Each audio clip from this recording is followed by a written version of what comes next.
This video is explaining the Atomic Force Microscope Lab, which is a senior characterization lab for MSE 4003. The first thing we do is do an overview of AFM, which is in the Google Drive, in the MSE 4003 and the AFM Lab. So we've downloaded this on PowerPoint, and there's a separate video. It should be linked in the description for maybe we'll put the Google Drive link for this, as well as the link of the video that shows the software that we'll use in this lab, and an overview of that.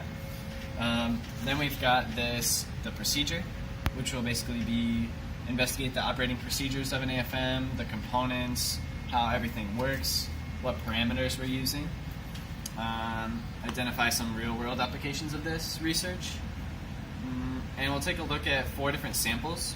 So this is the sample arrangement. It's typically stored in this container and kept in the top drawer here.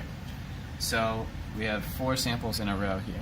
The first one is a calibration grid. It comes in this box. We pretty much just leave the samples on this stage. And that has a bunch of raised squares with these parameters. The next one is a CD stamp, which has a bunch of pits like in a CD, and so that's the second one here. It is it's actually transparent, but there's a red like adhesive on the back side. That's why it looks like that. The third and fourth sample are both hydrogels, created during a summer REU, or research experience for undergraduates, made in chemical engineering lab with Dan Berkey, and made through a chemical vapor deposition, or CVD process.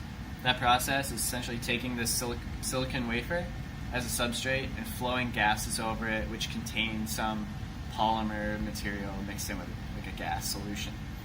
As the heated substrate sort of evaporates out either a solvent in that gas, it will deposit very, very thin films of this hydrogel, and they'll use a laser interferometer to reflect off the surface based on the interference between when it hits the surface of the hydrogel and the surface of the silicon wafer. Those waves that exit will interact with each other and give an indication of the thickness of that layer. So our test with the AFM was to determine how thick the layer of the polymer is. So you'll see on this third one sort of a region that was scraped away, so it doesn't have the color on it. So when we do the scan, we'll actually scan the interface between those 2 sections, and we'll try to get this profile that's like substrate and then the layer that's on top of it, and we'll measure that vertical distance. The fourth sample you'll see is opaque, right? It's actually the same material, but it's been exposed to ultraviolet radiation, which will cross-link the polymer. That cross-linking leads to some other structures which will scatter the light and make it look opaque. So we can quickly look at those pictures here. That we actually took the same sample, that opaque one, and put it in the SEM. And this is a similar structure that the AFM would show you. These are polymer chains. We can see regions where these chains are lined up very well. We call that tacticity. So these areas we would consider crystalline, where they align, and the areas that are not would be like amorphous. So that's what we mean when we say that kind of polymer is semi-crystalline.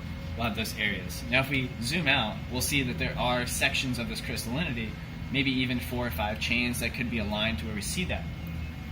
Now there's a principle to be discussed here, which is the interaction of nanomaterials when you grow them on a substrate, how they interact with the substrate, versus when that nanomaterial becomes thick enough, the material interacts with itself instead of with the other material that it's grown on. And those 2 interactions are different, and the structures will be different. So if we really want to see what this looks like, we should also look at it as a gradient of thickness so that we can see those interactions, how they change. So our idea is that we should scrape this material and look where it transitions from one to the other. Okay, so we did that. You see the substrate up here, a thin layer that's grown here, and then it gets thicker, and then this is the type of structure we saw before. So we can see like some weird anomalies here. Let's look at another version of this a little closer, where we see the substrate, a very thin layer, and we see this layer here, which is the intermediate between those two. We can see there's a high degree of tecticity here, a high degree of alignment, and this is almost fully crystalline layer, and this is why our hydrogel is opaque. So it's kind of an interesting concept to learn about. Alright, so in the next video we'll show you how to exchange one of the tips of the AFM.